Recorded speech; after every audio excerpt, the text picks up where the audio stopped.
أعوذ بالله من الشيطان الرجيم بسم الله الرحمن الرحيم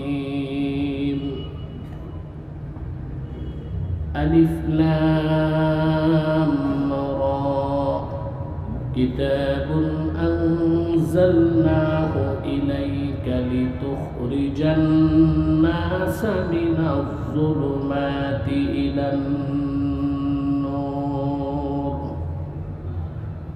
بإذن ربهم إلى صراط العزيز الحميد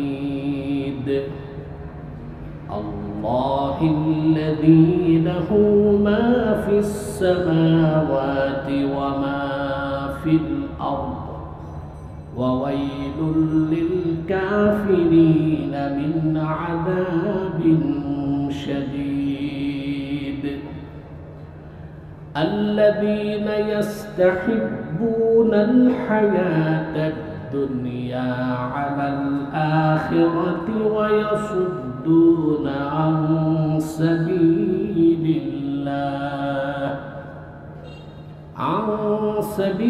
الله ويبغونها عوجا أولئك في ضلال بعيد صدق الله العظيم وصدق رسوله النبي الكريم ونحن على ذلك من الشاهدين والشاكرين والحمد لله رب العالمين صدق الله العظيم وصدق رسوله النبي الكريم ونحن على ذلك من الشاهدين والشاكرين والحمد لله رب العالمين إن الله وملائكته يصلون على النبي يا أيها الذين آمنوا صلوا عليه وسلموا تسليما اللهم এখান থেকে মোবাইল সরাতে বলো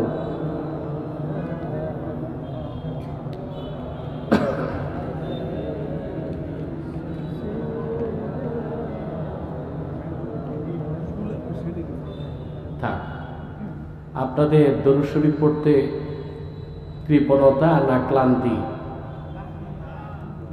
আমার তো মনে হয় কৃপণতা আছে। সবটুকুন ভালোবাসা উজাড় করে সমবেত কণ্ঠে পড়ুন আল্লাহুম্মা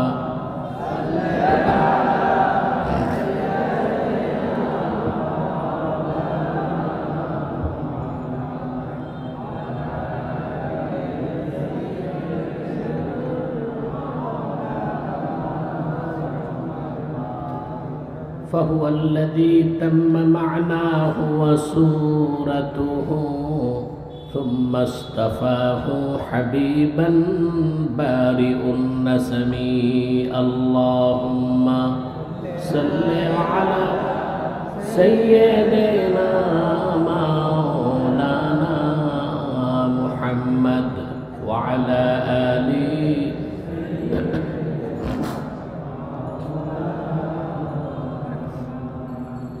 هو الحبيب الذي ترجى شفاعته لكل حول من الأحوال مقتحم اللهم صل على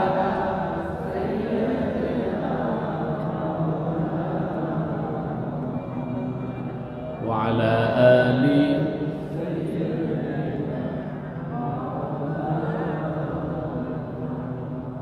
محمد رسول الله صلى الله عليه وسلم ختم الله به النبوة وحكما لا نبي بعده بلغ العلا بكماله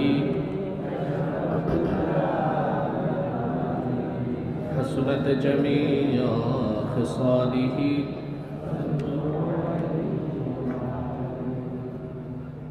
তাহরিকে খাতমে নবুয়ত বাংলাদেশ ফেনী জেলা আহ্বায়ক কমিটির উদ্যোগে আয়োজিত আজকের দ্বিতীয় বার্ষিকী মাহফিলের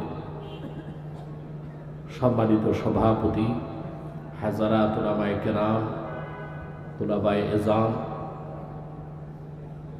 প্রচণ্ড ব্যস্ততায় নাগরিক জীবনে যারা অভ্যস্ত, ফেনী শহরের বিভিন্ন প্রান্ত থেকে আজকের এই মাহফিলে যারা উপস্থিত হয়েছেন, স্বেচ্ছায় সানন্দে স্বতঃস্ফূর্তভাবে মনের আনন্দে শুধুমাত্র কোরআন কারীমের দুর্বার টানে, প্রবল আকর্ষণে তাদের সকলকে আমার পক্ষ থেকে হৃদয় নিংড়ানো ভালোবাসা, শুভেচ্ছা এবং মোবারক জ্ঞাপন করছি। সবটুকুন শুকরিয়া আল্লাহ সুবহানাহু ওয়া তাআলার জন্যে, যিনি আজকের বরকতপূর্ণ মাহফিলে আমাদেরকে আসার ও বসার তৌফিক মেহেরবানি করে ভিক্ষা দান করেছেন। সেজন্য আসুন আমরা সকলে একবার অবনত চিত্তে হৃদয়ের আবেগ অনুভূতি উজাড় করে সমবেত কণ্ঠে বলি আলহামদুলিল্লাহ। অগণিত অসংখ্য দরুদ ও সালাম আল্লাহর সৃষ্টির প্রধান আকর্ষণ, বিশ্বসভার সভাপতি, সকল নবী রাসূলগণের মাথার তাজ, শামসুল হিদায়াত, বদরুদ্দুজা, সাইয়্যিদুস সাকালাইন, ইমামুল মুরসালিন, খাতামুন নবিয়্যিন ওয়াল মুরসালিন, আফতাবে নবুওয়াত, শাহনশাহে রিসালাত, সরকারে দো জাহাঁ, সুলতানুল মদিনা, নবিয়ুল আম্বিয়া, হুজুরে আকরাম, নূরে মুজাসসাম, নূরুন আলা নূর, সাইয়্যিদিনা হাবিবিনা শফিঈনা মাওলানা মুহাম্মদ সাল্লাল্লাহু আলাইহি ওয়াসাল্লামের উপর আল্লাহ পাক যাকে আজ থেকে প্রায় ১৫০০ বছর আগে প্রেরণ করেছেন, সর্বশ্রেষ্ঠ সর্বশেষ নবী ও রাসূল হিসেবে, যার পরে আজ পর্যন্ত পৃথিবীতে অবশ্যই কোনো প্রকার নবী কিংবা রাসূল অবশ্যই আসে নাই, অবশ্যই এখনো নাই, অবশ্যই কিয়ামত পর্যন্ত আসবে না। আমরা আজকে তেলাওয়াত করেছি সূরা ইব্রাহিম থেকে। বলুন তো কোন সূরা? মাত্র ৩টি আয়াত আমি তেলাওয়াত করেছি। আসুন তেলাওয়াতের মাধ্যমে মূল আলোচনায় প্রবেশ করছি। আমার সঙ্গে আপনারা তেলাওয়াত করুন, যেন প্রতিটি অক্ষরের নূর আল্লাহ তাআলা আমাদের সিনায় মানকুশ করে দেন। বলেন আল্লাহুম্মা আমিন। আউযু বিল্লাহি মিনাশ শাইতানির রাজীম। বিসমিল্লাহির রাহমানির রাহিম। আলিফ লাম রা। কিতাবুন আনজালনাহু ইলাইকা লিতুখরিজান নাসা মিনাজ যুলুমাতি ইলান নূর। আলিফ লাম রা, এগুলো হচ্ছে হুরুফুল মুকাত্তাআত। এগুলোর অর্থ আল্লাহই ভালো জানেন, ঠিক না? সমস্ত মুফাসসির এই আলিফ লাম মিম, আলিফ লাম রা, ইয়াসিন, তাহা, এই হুরুফে মুকাত্তাতগুলোর ব্যাখ্যায় একটা কথাই লিখে দিয়েছেন, আল্লাহু আ'লামু বিমুরাদিহি বিযালিক। এগুলোর সঠিক অর্থ আল্লাহই ভালো জানেন। তবে এখানে আমার একটা বক্তব্য আছে, আল্লাহ তো অবশ্যই জানেন, আল্লাহ তার হাবিবকেও জানিয়েছেন। যদি বলা হয় যে না, আল্লাহর হাবিবও জানতেন না, তাহলে তো প্রশ্ন আসে, তাহলে কোরআন কারীমে এমন কোনো শব্দ অক্ষরও আছে যেটা রাসূলুল্লাহর উপর নাজিল হয়েছে আর উনি জানতেন না? তো সেটা অনর্থক নাজিল বলে গণ্য হয় না? কথা বলেন। কোরআন কারীমের কোথাও বিসমিল্লাহর বা থেকে মিনাল জিন্নাতি ওয়ান নাসের সিন পর্যন্ত একটা অনর্থক অর্থ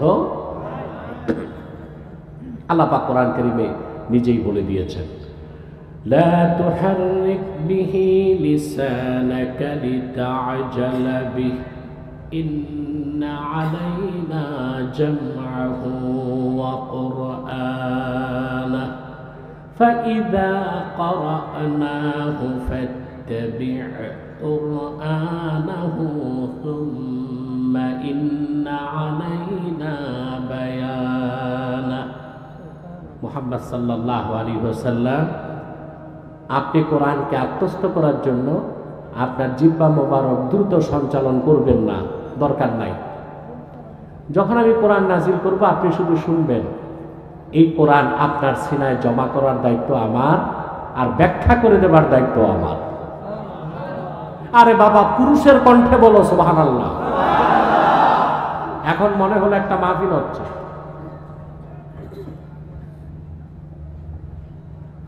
তো আল্লাহ তার হাবিবের কাছে কোরআনের শুরু থেকে শেষ পর্যন্ত প্রতিটি বাক্যের, প্রতিটি শব্দের, প্রতিটি অক্ষরই তো ব্যাখ্যা করে দিয়েছেন। কথা বলে না, শুধু আলিফ লাম মিম, আলিফ লাম রা, হুরুফে মুকাত্তার গুলো বাদ দিয়েছেন নাকি? তাহলে আমরা এতটুকু নিশ্চিন্তে বলতে পারি এগুলোর সঠিক অর্থ আল্লাহ জানেন, আর অবশ্যই আল্লাহ তার হাবিবকে জানিয়েছেন। তবে উম্মতকে জানানোর দরকার ছিল না বলেই রাসূলুল্লাহ জানান নাই। এই হচ্ছে সবচেয়ে গ্রহণযোগ্য মত। এরপরে আল্লাহ তাআলা বলেন, কিতাবুন আনজালনাহু ইলাইকা লিতুখরিজান নাসা মিনাজ যুলুমাতি ইলান নূর। মুহাম্মদ সাল্লাল্লাহু আলাইহি ওয়াসাল্লাম, আপনার উপর অবতীর্ণ এই কিতাব, এই কোরআন আপনার উপর নাজিল করেছি এই জন্য যেন আপনি সমগ্র মানব জাতিকে অন্ধকার সমূহ থেকে একটি নূর মানে ইসলাম সেদিকে বের করে আনেন। সুবহানাল্লাহ। আল্লাহ দিন ইসলামকে বলেছেন নূর। কি বলেছেন? নূর। আজকে আমার দেশে শিক্ষিত সমাজের একটা বিরাট অংশের ইসলাম সম্পর্কে ধারণা নাই। ইসলাম সম্পর্কে সুস্পষ্ট ধারণা তাদের, এই জন্য তারা ইসলামের অপব্যাখ্যা করে বলে ইসলামের বিভিন্ন ভার্সন আছে। নাউজুবিল্লাহ বলবেন। ইসলামের ভার্সন আছে, বলে রেডিক্যাল ইসলাম, পলিটিক্যাল ইসলাম, সুফিবাদী ইসলাম। এই প্রত্যেকটা কথা কুফর। আল্লাহর হাবিব মুহাম্মদ সাল্লাল্লাহু আলাইহি সাল্লাম আল্লাহর পক্ষ থেকে যেটা এনেছেন ১৫০০ বছর আগে, ওইটাই ইসলাম। ওর বাইরে কোনো ইসলাম না। ওটাকে আল্লাহ নূর বলেছেন। আমরা মনে করি, অনেক ইমানদার মুসলমানও মনে করে ইসলাম একটা ধর্ম। ইসলাম একটা না, ইসলাম একটি পূর্ণাঙ্গ জীবন বিধান। আল্লাহ ইসলামকে কোরআন কারীমে অসংখ্য বিশেষণে বিশেষিত করেছেন। যেমন ইসলাম সম্পর্কে আল্লাহ বলেন, فَمَن يَكْفُرْ بِالطَّاغُوتِ وَيُؤْمِنْ بِاللَّهِ فَقَدِ اسْتَمْسَكَ بِالْعُرْوَةِ الْوُثْقَى। যে ব্যক্তি তাগুতকে অস্বীকার করল, আল্লাহর উপর ঈমান আনল, সে তো একটি শক্ত হাতলকে ধরল। ইসলামকে আল্লাহ বলেছেন উরওয়াতুল উসকা, এমন শক্ত মজবুত হাতল যা ধরলে বান্দার শেষ গন্তব্য আল্লাহর জান্নাত হবেই হবে।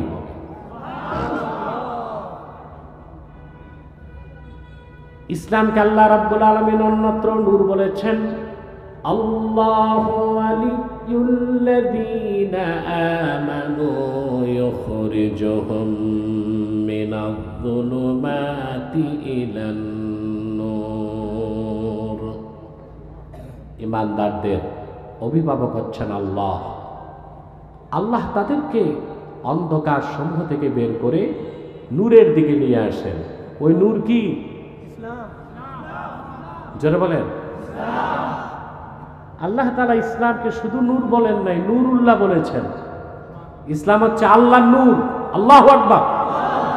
কার নূর? আল্লাহ রাব্বুল আলামিন বলেন, ইউরিদুনা লিইউতফিউ নূরাল্লাহি বিআফওয়াহিহিম ওয়াল্লাহু মুতিম্মু নূরিহি ওয়ালাউ কারিহাল কাফিরুন। আল্লাহ রাব্বুল আলামিন বলেন, কাফের মুশরিকরা চায় তাদের মুখের ফু দিয়া আল্লাহর নূরকে নিভায় দিবে। অবশ্যই আল্লাহ তার নূরকে পরিপূর্ণতা দান করবেন। আল্লাহ তার হাবিব মুহাম্মদ সাল্লাল্লাহু আলাইহি সাল্লামের কাছে ১৫০০ বছর আগে পূর্ণাঙ্গ কোরআন নাজিল করে দ্বীনকে পরিপূর্ণ করে দিয়েছেন। এই দ্বীনকে আল্লাহ তার নূর বলেছেন। কিয়ামত পর্যন্ত কেউ এই নূরকে নিভাতে পারবে না। যতদিন পূর্ব দিগন্তে সূর্য উঠে পশ্চিমে ডুববে, যতদিন পর্যন্ত এই পৃথিবীতে বাতাস প্রবাহিত হবে, নদীতে জোয়ার ভাটা হবে, সমুদ্রের পানিতে ঢেউ সৃষ্টি হবে, ততদিন পর্যন্ত দ্বীন ইসলাম চেরাগে মুহাম্মাদি পৃথিবীতে আলো বিতরণ করে যাবে। ইসলামকে আল্লাহ শুধু নূর বলেন নাই, নূরুল্লাহ বলেছেন। সুবহানাল্লাহ। এই ইসলামকে আল্লাহ রাব্বুল আলামিন দ্বীনুল্লাহ বলেছেন। এটা আল্লাহর দ্বীন। ইসলামের বাইরে যত ধর্ম আছে এগুলোর দিকে খেয়াল করেন। প্রত্যেকটা ধর্মের নাম প্রমাণ করে ধর্মটা সাম্প্রদায়িক। সম্প্রদায়ের নামে ধর্মের নাম। ইহুদি ধর্ম নাম প্রমাণ করে ধর্মটা কাদের? খ্রিস্টান ধর্ম। ইসলাম হচ্ছে আল্লাহর নূর। ইসলাম হচ্ছে চেরাগে মুহাম্মাদি। এই চেরাগ কিয়ামত তক জ্বলবে। এই জন্য ইসলামের ক্ষতি করা যায় না, মুসলমানের ক্ষতি করা যায়। আমার দুঃখ, যখন বক্তারাও ওয়াজ করতে ভুল ওয়াজ করে, বলে আপনারা সব এক হন নতুবা ইসলামের বড় ক্ষতি হয়ে যাবে। ইসলাম কি ক্ষতি হওয়ার জিনিস? মুসলমানের ক্ষতি করা যায়, ইসলামের ক্ষতি করা যায় না। ইসলাম ১৫০০ বছর আগে পরিপূর্ণ হয়ে গেছে। ইসলাম আল্লাহর নূর। ইসলাম চেরাগে মুহাম্মাদি। এই চেরাগে মুহাম্মাদির নূরকে এক সরষে পরিমাণ সারা দুনিয়ার কাফের মুশরিক মিলেও আটকাতে পারবে না। ক্ষতি করা যায় মুসলমানের। কার করা যায়? আমাদের আলেম ভাইদেরকে বলবো, ওয়াজ করতে যায় শব্দগুলো নির্বাচন সঠিকভাবে করবেন, নতুবা নিজের ইমানও যাবে, জনগণের ইমানও। ইসলামের ক্ষতি করা যায় না, মুসলমানের ক্ষতি করা যায়। সবারই তো শুধু ইসলাম, এটা আল্লাহর দ্বীন, দ্বীনুল্লাহ। কার দ্বীন? অন্য ধর্মগুলো দেখেন, নাম থেকে বোঝা যায় ধর্মটা একটা সম্প্রদায়ের। হিন্দু ধর্ম নাম বলে ধর্মটা কাদের? খ্রিস্টান ধর্ম, ইহুদি ধর্ম, বৌদ্ধ ধর্ম। কিন্তু আল্লাহর কোরআনের শুরু থেকে শেষ পর্যন্ত এমন একটা বাক্য দেখাতে পারবেন না যেখানে আল্লাহ ইসলামকে দ্বীনুল মুসলিমিন, মুসলমানদের ধর্ম বলেছেন। বুঝছেন? বরং আল্লাহ ইসলামকে বলেছেন দ্বীনুল্লাহ। ইযা জাআ নাসরুল্লাহি ওয়াল ফাতহ ওয়া রাআইতান নাসা ইয়াদখুলুনা ফি দীনিল্লাহি আফওয়াজা। আল্লাহ ইসলামকে বলেছেন দ্বীনুল্লাহ। এটা কার দ্বীন? এই ধর্ম কার পক্ষ থেকে? এই জীবন বিধান কার পক্ষ থেকে? বড় আশ্চর্যের বিষয়, ইসলামের কথা বললেই একদল লোক চেঁচামেচি শুরু করে, আমরা তো অসাম্প্রদায়িক চেতনায় বাংলাদেশকে তৈরি করতে চাই। ইসলামী হুকুমত কায়েম হলেই তো দেশ অসাম্প্রদায়িক হবে। কারণ প্রত্যেকটা ধর্মই সাম্প্রদায়িক নাম প্রমাণ দেয়। সাম্প্রদায়িক মানে একটা সম্প্রদায়ের। ইসলাম একটি সম্প্রদায়ের জন্য আসে নাই। মুহাম্মদ সাল্লাল্লাহু আলাইহি ওয়াসাল্লামের মাধ্যমে ইসলাম এসেছে গোটা বিশ্ব মানবতার কল্যাণে। আল্লাহর জমিনে আল্লাহর দ্বীন প্রতিষ্ঠিত হবে, দিন কার? দিনুল্লাহ মানে কি? আল্লাহর দিন। জমিন কার? আব্দুল্লাহ। জমিন হচ্ছে আব্দুল্লাহ, দিন হচ্ছে দিনুল্লাহ, বান্দা হচ্ছে আব্দুল্লাহ। আল্লাহর বান্দারা আল্লাহর জমিনে আল্লাহর দিন প্রতিষ্ঠা করবে, সাম্প্রদায়িকতার কোনো উস্কানি আর ধোঁয়া চলবে না, ঠিক না? আজকে দেশে এখন বুদ্ধিজীবী নাই, একটাও নাই। আমার সাথে যতগুলো বুদ্ধিজীবী হাঁটছে সবগুলো পালাইছে, একটা ধরা খাইছে, ওই যে মুরগি চোরটা। আমরা তার ফাঁসি চাই। কেন চাই? সে তো কাফের না, শুধু কুখ্যাত কাফের, নাস্তিক। ফাঁসি কেন চাই? আমরা সুস্পষ্টভাবে জানতে পেরেছি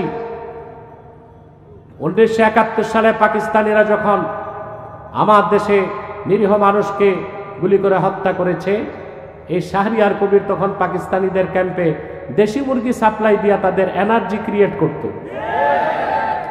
তো সেও তো রাজাকার, সেও যুদ্ধাপরাধী।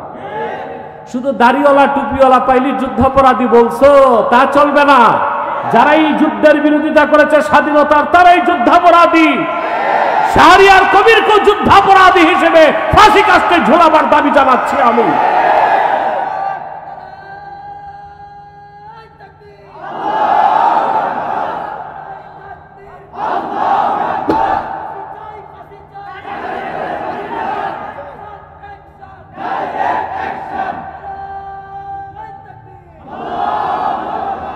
সম্মানিত সুধী, এখন বুদ্ধিজীবী নাই, এখন বেরিয়েছে নতুন রাষ্ট্রচিন্তক। এটা আরেকটা ভার্সন। বুদ্ধিজীবীদের তো ভাত উঠে গেছে, এখন এরা হচ্ছে রাষ্ট্রচিন্তক, বুঝলেন? এই রাষ্ট্রচিন্তকরা আবার এর মধ্যে একটা হচ্ছে ফরহাদ মজহার, ওরেও ধরছি আমি। সমন্বয়কদের একটা অংশ আমার কাছে আসে এবং সিনিয়র পর্যায়ে। এক সময় মাহফুজও আসছে আমার কাছে, এখন যে ডক্টর ইউনূসের সহকারী, বছর দেড়েক আগে আসছে। তো সমন্বয়কদের মাধ্যমে আমি জেনেছি এই ফরহাদ মজহার ও কিছু ছাত্রদের মাথায় বিষ ঢেলে দিচ্ছে। সে বলতেছে সে একটা জঘন্য কুফর করেছিল। সে বলেছিল আরবের ইসলাম বাংলাদেশে চলবে না। উনি হচ্ছে রাষ্ট্রচিন্তক, লম্বা একটা কুর্তা লাগায়, এত মোটা আলিগড়ি পায়জামা, মাথায় কিম্ভূত কিমাকার টুপি, দাড়ি রবি ঠাকুরের মতো লম্বা, মোষ হচ্ছে 3 ইঞ্চি মোটা, দাঁত কয়টা গোনা যায় না, পিছনে সরস্বতীর মূর্তি, সামনে লালনের বেহালা। উনি আমাদেরকে রাষ্ট্রচিন্তা শিখায়, বলে বাংলাদেশের কোনো আদর্শ থাকবে না, কোনো ধর্মের ভিত্তিতে দেশ চলবে না, বলে বাংলাদেশের পলিসি থাকবে, আদর্শ। এটা হচ্ছে জঘন্যভাবে ইসলামী রাজনীতির গোড়া কেটে দেবার একটা ফন্দি। বলে বাংলাদেশের কোনো আদর্শ থাকবে না, পলিসি থাকবে। আমি সমন্বয়কদেরকে বলেছি যে তোমরা বলো তো পৃথিবীতে এমন একটা দেশ দেখাও যে দেশের কোনো আদর্শ নাই। আছে তো। যুক্তরাষ্ট্রে অলিখিত নিয়ম হচ্ছে কোনো অখ্রিস্টান যুক্তরাষ্ট্রের প্রেসিডেন্ট হতে পারবে না। যুক্তরাষ্ট্রে যার জন্ম হয় নাই সে যুক্তরাষ্ট্রের নাগরিক হলেও সে যুক্তরাষ্ট্রের প্রেসিডেন্ট কখনো হতে পারবে না। যুক্তরাষ্ট্রে যে প্রেসিডেন্ট হয় তাকে বাইবেলে হাত রেখে শপথ নিতে হয়। এই সবগুলোই আদর্শের অনুসরণ না? কথা বলেন। যুক্তরাষ্ট্রের প্রত্যেকটা টাকায় লেখা আছে ইন গড উই ট্রাস্ট, ঈশ্বরকে আমরা বিশ্বাস করি। এটা কি আদর্শের অনুসরণ না? কথা বলেন। তো তুমি এমন কোন দেশ বাংলাদেশকে বানাইতে চাও রাষ্ট্রচিন্তকরা যে দেশের আদর্শ থাকবে না? তার মানে পুরান পাগলের ভাত নেই, নতুন পাগল আসছে। আগে যারা ওরা খাতায় কলমে বলতো ধর্মনিরপেক্ষতা, আর এরা খাতায় কলমে না, এরা প্র্যাকটিক্যাল চায় ধর্মনিরপেক্ষ রাষ্ট্র বানাতে। হতে দেওয়া হবে না।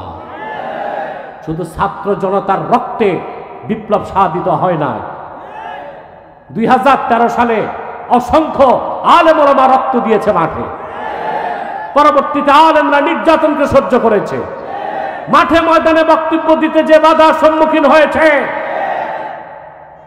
অতএব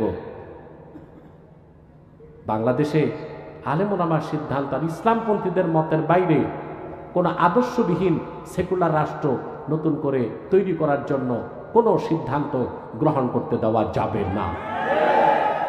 এটা আপনাদের মনে রাখতে হবে। আমাদেরকে যে কেউ আবার ধোঁকা দিতে পারে যদি আমরা সজাগ সতর্ক না থাকি। কথা বুঝতেছেন? সম্মানিত শুধু তো বুদ্ধিজীবীদের ভাত নেই, এখন আসছে কি রাষ্ট্রচিন্তক। এদের ব্যাপারে আপনাদের খুব সাবধান থাকতে হবে, কারণ এই রাষ্ট্রচিন্তকরা রাষ্ট্রচিন্তার খোরাক নিচে কোত্থেকে জানেন? ফ্রয়েডের দর্শন থেকে, কার্ল মার্কসের দর্শন থেকে, লেনিন স্টালিনের দর্শন থেকে, বিভিন্ন দর্শন থেকে তারা রাষ্ট্রচিন্তাগুলো নিয়েছে। আমরা আমাদের রাষ্ট্র বানাবার চিন্তা নিব আল্লাহর কোরআন থেকে। ঠিক না? রাজি আছেন না? তাইলে আল্লাহর বান্দারা আল্লাহর জমিনে আল্লাহর দিন প্রতিষ্ঠার জন্য সংগ্রাম করবে। সেটাকে জঙ্গিবাদ বলে, মৌলবাদ বলে আর সাম্প্রদায়িকতার ধোঁয়া তুলে বন্ধ করা যাবে না। আল্লাহ ইসলামকে বলেছেন দ্বীনুল্লাহ। কি বলেছেন? এরপরে আল্লাহ রাব্বুল আলামিন সূরা ইব্রাহিম ইসলামকে শুধু নূর বলেন নাই, ইসলামকে সার্টিফাইড করতে যে আল্লাহ তাআলা বলেন বিইذনি রাব্বিহিম ইলা সিরাতিল আজিজিল হামিদ। সুবহানাল্লাহ। তোমাদের রবের হুকুমে। সুবহানাল্লাহ। সেই ইসলাম হচ্ছে সেই পথে, যে পথটা হচ্ছে আজিজুল হামিদের, যিনি মহাপ্রক্রমশালী এবং সকল প্রশংসা যার জন্য খাস। বলেন সুবহানাল্লাহ। হামিদ এখানে এসেছে মাহমুদ অর্থে। কি অর্থে? যিনি পরাক্রমশালী এবং চরম প্রশংসিত। বলেন সুবহানাল্লাহ।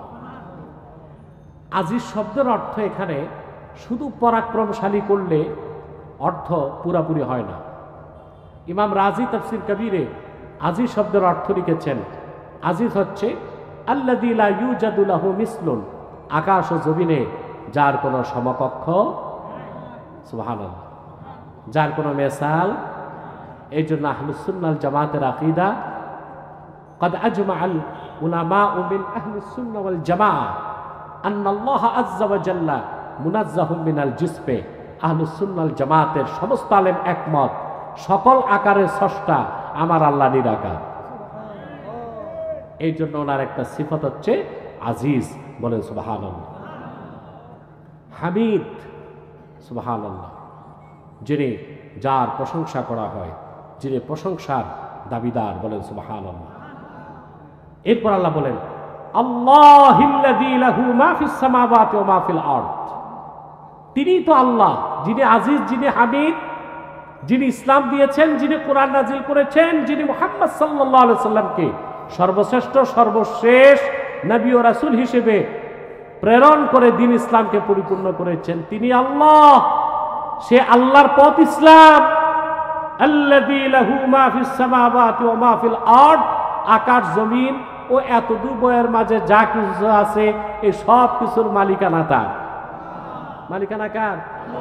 আকাশ জমিনের মালিকানা কার? তাহলে সার্বভৌমত্বের মালিক জনগণ না আল্লাহ? এখানেই প্রচলিত রাজনীতিবিদ আর ইসলামী রাজনীতিতে বিশ্বাসীদের মৌলিক পার্থক্য। যারা গণতন্ত্রে বিশ্বাসী, রাজতন্ত্রে বিশ্বাসী, ধর্মনিরপেক্ষতায় বিশ্বাসী, তাদের কথা হচ্ছে জনগণ সার্বভৌমত্বের মালিক। আর কোরআন আমাদেরকে শিখায় সার্বভৌমত্বের মালিককে। আকাশ কার? জমিন কার? মানুষ কার? তার বিধান কার? সুবহানাল্লাহ। আকাশ ও জমিনের সার্বভৌমত্বের মালিক আল্লাহ। তিনটা দৃষ্টিকোণ থেকে, মিলকান, খালকান, আবিদান, এই সব কিছুর মালিকানা তার। সব কিছু তিনি সৃষ্টি করেছেন, আর যা আছে সব তারই বান্দা। বলেন সুবহানাল্লাহ। এখন বলেন বাংলাদেশে এখন চলতেছে সংবিধান তৈরি করা হবে নতুন, ঠিক না? মুসলমান কখনো সংবিধানের উপর ঈমান আনতে পারে না। মুসলমান ঈমান আনবে কোরআন সুন্নাহর উপর। আর যারা জড়বাদী, ম্যাটারালিস্ট, প্রকৃতিবাদী, পরকালের বিশ্বাস নাই, ঈমান নাই, কোরআন সুন্নাহর জ্ঞান নাই, ওরা ঈমান আনে সংবিধানের উপর। এটাও মূর্তি পূজার মতো একটা শিরকি কাজ।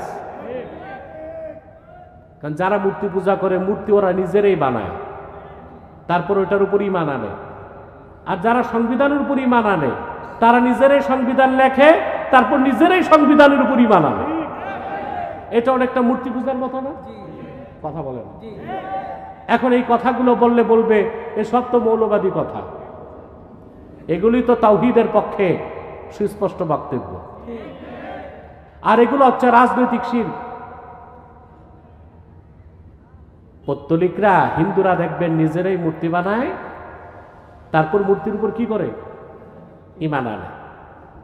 আর পশ্চিমারা শিরক শিখাইছে, রাজনৈতিক শিরক আমাদেরকে, নাউজুবিল্লাহ বলে।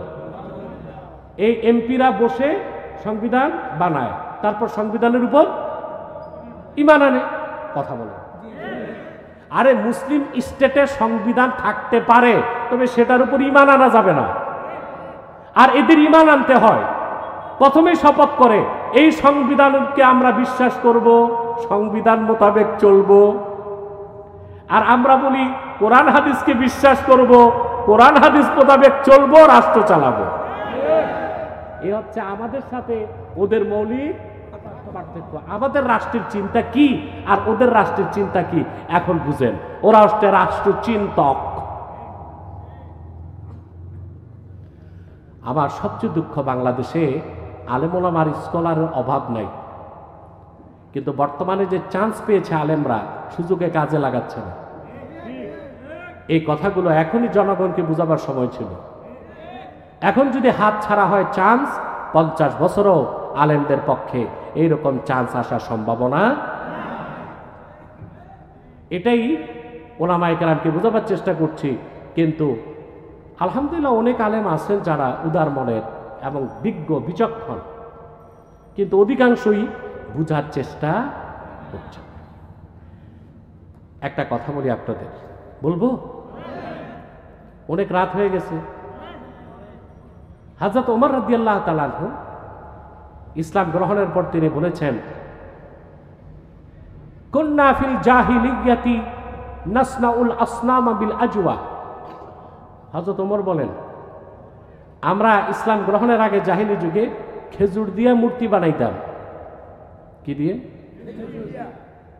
এগুলোরে পূজা ইবাদত করতাম, সম্মান করতাম, ক্ষুধা লাগলে আবার খেয়ে ফেলতাম।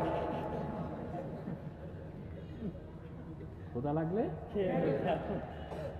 আমি আমার আলেম ভাইদেরকে বলবো, এই এবারতটা মনে রাখবেন, বয়ানে বলবেন, কুন্না ফিল জাহিলিয়াতি নাসনাউল আসনামা বিল আজওয়া। জাহিলি যুগে আমরা খেজুর দিয়া মূর্তি বানাইতাম, এগুলোরে চুমতাম, সম্মান করতাম, বগলে রাখতাম, ক্ষুধা লাগতো খেয়ে ফেলতাম। আজকে হিন্দুরা মাটি দিয়া মূর্তি বানায়, এরপর মূর্তিগুলোকে নিয়ে বিসর্জন দেয় নদীতে। ওরাও যদি আটা ময়দা দিয়ে মূর্তিগুলো বানাইতো, নদীতে আর ফেলার দরকার হইতো না, রুটি বানায় খাইতে পারত। তো হযরত ওমর কি শিক্ষা দিয়েছেন? যে খেজুর দিয়া মূর্তি বানাই, কল্পিত দেবদেবী, আবার এগুলোরে খেয়ে ফেলতাম। ওই রকম শিরক এখন চালু হয়েছে রাজনীতির নামে। এমপিরা বসে সংবিধান বানায়, আর সংবিধান বানায় ওইটার উপর আবার ঈমান আনে। জনগণের কোন সার্বভৌমত্ব নাই। লাহু মা ফিস সামাওয়াতি ওয়া মা ফিল আরদ। আকাশ ও জমিনের সার্বভৌমত্বের একমাত্র একচ্ছত্র মালিকানা কার? সেই দৃষ্টিকোণে সংবিধান লিখতে হবে। সংবিধান লেখার উৎস হবে কোরআন, সুন্নাহ, ইজমা, কিয়াস। এর বাইরে কোরআন সুন্নাহর সাথে সাংঘর্ষিক কোন সংবিধানকে মেনে নেবেন না। যদি মেনে নেন, চান্স হারাবেন, আর সেই চান্স 50 বছর আর আসতে না।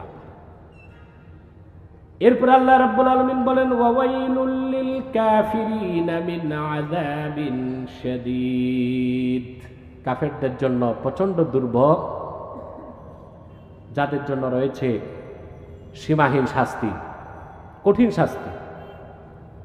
ওই কাফেরগুলোর চরিত্র কি? আল্লাযীনা ইস্তাহিব্বুনাল হায়াতাদ দুনিয়া আলাল আখিরাতি ওয়া ইয়াসুদ্দুনা আন সাবিলিল্লাহি ওয়া ইয়াবগুনাহা ইওয়াজা। ওরা ওই সব কাফের যারা আল্লাযীনা ইস্তাহিব্বুনাল হায়াতাদ দুনিয়া আই ইখতারুনাল হায়াতাদ দুনিয়া আলাল আখিরাহ, যারা দুনিয়ার জীবনকে আখিরাতের জীবনের উপর প্রাধান্য দেয়, দুনিয়াকে বেশি ভালোবাসে, দুনিয়াকে ভালোবাসে, আখিরাতকে কম ভালোবাসে। এটা কাফেরদের চরিত্র। আর মুমিনদের চরিত্র দুনিয়াকে কম ভালোবাসবে, আখিরাতকে বেশি ভালোবাসবে, প্রাধান্য দিবে। মুমিন মানে এই নয় যে তার দুনিয়া লাগবে না, শুধু আখিরাত দিয়া থাকবে। দুনিয়া লাগবে, কিন্তু মুমিন প্রাধান্য দিবে কি দুনিয়া না আখিরাত?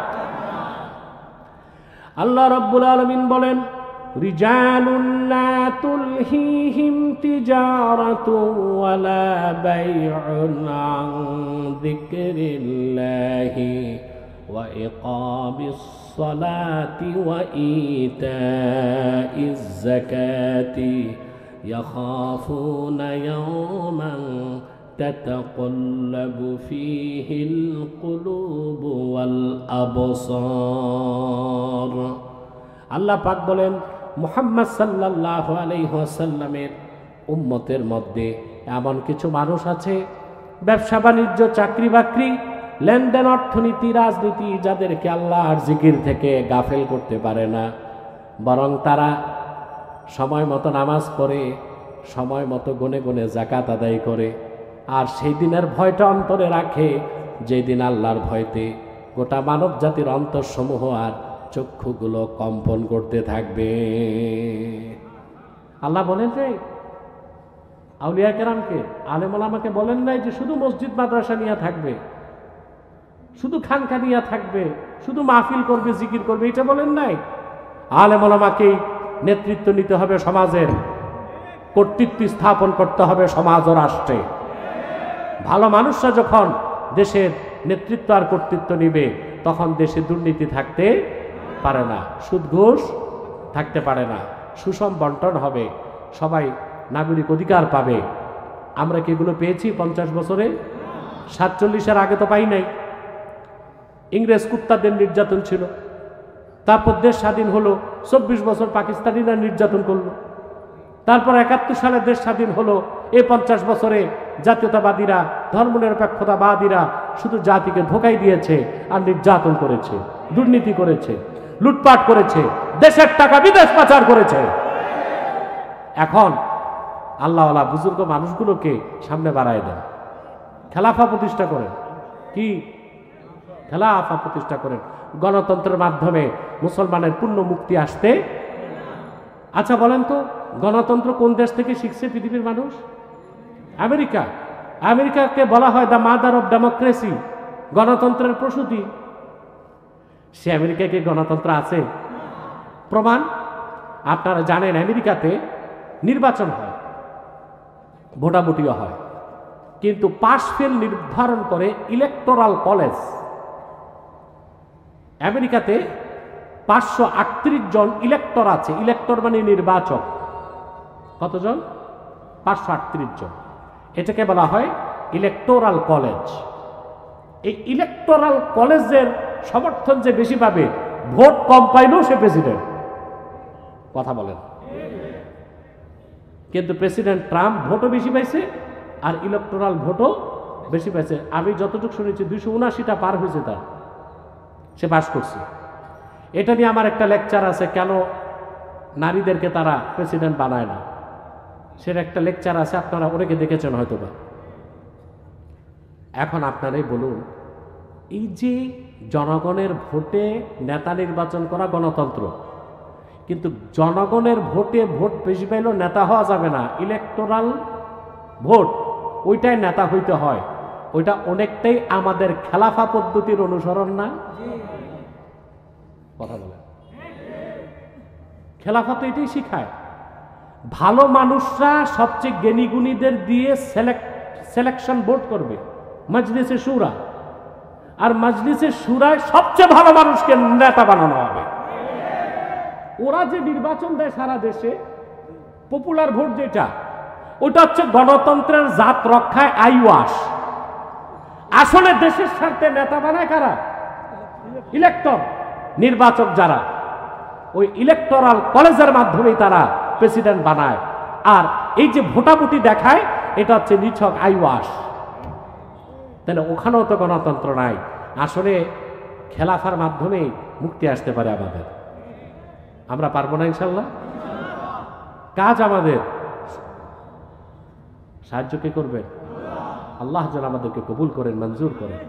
আল্লাহ পাক বলেন, ওইসব কাফের যারা আখিরাতকে প্রাধান্য দেয় না, দুনিয়াকে প্রাধান্য দেয়, ওয়াসুদ্দুন আন সাবিলিল্লাহ, আল্লাহর পথ থেকে মানুষকে সরায়, ওয়ায়াবগুনাহা এওয়াজা, আর মানুষের জন্য তারা বক্র পথ তৈরি করে। কি তৈরি করে? আল্লাহর পথে বক্রতা সৃষ্টি করতে চায়, কিন্তু পারে না, পারবে না। উলাইকা ফি দালালিন বাঈদ, তারা সুস্পষ্ট গুমরাহিতে নিমজ্জিত আছে। বলেন নাউজুবিল্লাহ। আল্লাহ তাআলা সূরা ইব্রাহিম থেকে আমরা যে 3টে আয়াতের কথা শুনলাম, তার জন্য আমল করার তৌফিক দান করেন। বলেন আল্লাহুম্মা আমিন। তাহরিকে খাদ্য নবুয়ত বাংলাদেশ সারা দেশব্যাপী কাজ করে যাচ্ছে।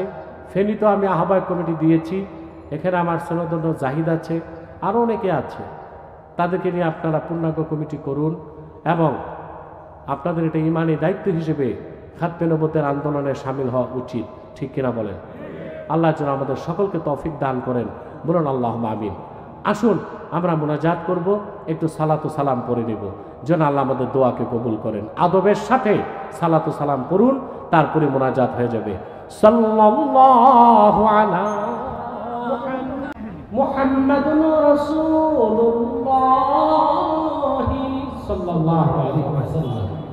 খাতামাল্লাহু বিহিন নুবুওয়াহ ওয়া হাকামান লা নবিয়্য বা'দাহু ইয়া নবী সালাম আলাইকা ইয়া রাসূল সালাম আলাইকা ইয়া হাবিব সালাম আলাইকা সালাওয়াতুল্লাহ বলাগাল উলা বিকামালিহি কাশাফা ওয়াফু আন্না ওয়াগফির লানা ওয়ারহামনা ওয়াকাফির আন্না সাইয়্যাতিনা ওয়াতাওয়াফানা মাআল আবরার। আল্লাহ তাআলা তাহরিকে খাদ্য নবুয়ত বাংলাদেশ ফেনী জেলা আহ্বায়ক কমিটির উদ্যোগে আয়োজিত আজকের ২য় বার্ষিক ইসলামী মহাসম্মেলনে তোমার অসংখ্য নেককার জাকের শাকের বান্দা নিয়ে হাত তুলেছি। রব্বুল আলামিন, এতগুলো মানুষের মধ্যে যার দুটো হাত তোমার ভালো লাগে আল্লাহ, তার দুটো হাতের বিনিময়ে আমাদের জিন্দেগীর সব গুনাহ তুমি মাফ করে দাও। হৃদয়ের গভীর থেকে দোয়া করি আল্লাহ, তোমার আখিরি নবী নূর নবীজি আমার মুহাম্মদ সাল্লাল্লাহু আলাইহি ওয়াসাল্লাম আজ থেকে ১৫০০ বছর আগে দুনিয়ার থেকে বিদায় নিয়েছেন। হায়াতুন নবী হিসেবে জান্নাতুল ফেরদাউস রওজা মুবারকে বিশ্রাম নিয়েছেন। আল্লাহ, জীবনে একবার তোমার আখিরি নবী নূর নবীজি আমার মুহাম্মদ সাল্লাল্লাহু আলাইহি ওয়াসাল্লামের জান্নাতুল ফেরদাউস রওজা মুবারকে উপস্থিত হয়ে গো আল্লাহ, তোমার হাবিবের নূরের কদমে দরুদ ও সালামের হাদিয়া দেবার আগে আল্লাহ তুমি ডাক দিও না। আল্লাহ, একবার বা একাধিকবার যারা সোনার মদিনায় নূরের মদিনায় যেতে পেরেছি আল্লাহ, জীবনে বারবার তোমার আখিরি নবী নূর নবীজি আমার মুহাম্মদ সাল্লাল্লাহু আলাইহি ওয়াসাল্লামের নূরের শহর মদিনাতুল মুনাওয়ারা জিয়ারতের জন্য তাদের কপালটা খুলে দাও। রব্বুল আলামিন, হৃদয়ের গভীর থেকে দোয়া করি আল্লাহ, তোমার আখিরি নবী নূর নবীজি আমার মুহাম্মদ সাল্লাল্লাহু আলাইহি ওয়াসাল্লামের নূরের চেহারা মোবারক স্বপ্নে একবার দেখে গো আল্লাহ, জান্নাত ওয়াজিব হবার আগে তুমি ডাক দিও না। আল্লাহ একবার বা একাধিকবার জানাব তোমার আখিরি নবী নূর নবীজি আমার মুহাম্মদ সাল্লাল্লাহু আলাইহি ওয়াসাল্লামের নূরের চেহারা মোবারক স্বপ্নে দেখার সৌভাগ্য লাভ করেছে। আল্লাহ জীবনে বারবার দেখার জন্যে তাদের কপালটা তুমি জান্নাতি কপাল বানায় দাও রব্বুল আলামিন। আমাদের অনেকের বাবা নাই, অনেকের মা নাই, অনেকের বাবা মা একজনও নাই। যত মানুষের বাবা মা দুনিয়ার থেকে বিদায় নিয়ে অন্ধকার কবরে চলে গেছে, আল্লাহ সকল মুসলমান বাবা মার কবরকে আল্লাহ তুমি জান্নাতের বাগান বানায় দাও। আল্লাহ এই মাহফিলের জন্য যারা ধন দিয়েছে, মন দিয়ে খেটেছে, আল্লাহ জাহিদ সহ প্রত্যেক সৈনিককে তুমি কবুল করে নাও। মেহমানবৃন্দ যারা এসেছে সকলকে তুমি কবুল করো। ব্যবসায়ী ভাইদের ব্যবসায় বরকত দান করো। আমার খুবই ভক্ত অনুরক্ত জাফর ফেনীর কৃতি সন্তান ব্যবসায়ী মানুষ দোয়া চেয়েছে, আল্লাহ তার হালাল ব্যবসা লক্ষ গুণ বরকত দাও। আল্লাহ আমাদের প্রত্যেকের মুশকিলাতকে আসান করে দাও। যুবক ভাইগুলোকে কবুল করো আল্লাহ। প্রত্যেক যুবককে খাঁটি ইমানদার বানায় দাও, সহিহ আকীদার ধারক বানায় দাও, আহলুস সুন্নাহ জামাতের অনুসারী বানায় দাও। আল্লাহ দয়া করে তাদের প্রত্যেককে তাহরিকে খাতমে নবুওয়াত বাংলাদেশের সৈনিক বানায় দাও। আল্লাহুম্মা ইন্না নাতাওয়াসসালু ইলাইকা বিওয়াসিলাতি হাবিবিকাল মুহতারাম নবিকাল খাতিম সাইয়্যিদিনা ওয়া সাইয়্যিদিল আবরার নবিয়িনা ওয়া নবিয়িল আমবিয়া মুহাম্মদ ইবনে আব্দুল্লাহ নবিয়্যিল্লাহ রাসূলিল্লাহ সাল্লাল্লাহু আলাইহি ওয়াসাল্লাম الذي أكملت به قصر النبوة وحكمت لا نبي بعده وأعلنت في القرآن بالبرهان أن محمدا صلى الله عليه وسلم خاتم النبيين والمرسلين قبل 1500 سنة وصلى الله تعالى على خير خلقه نبينا محمد نور الله وعلى آله وأصحابه أجمعين برحمتك يا أرحم الراحمين।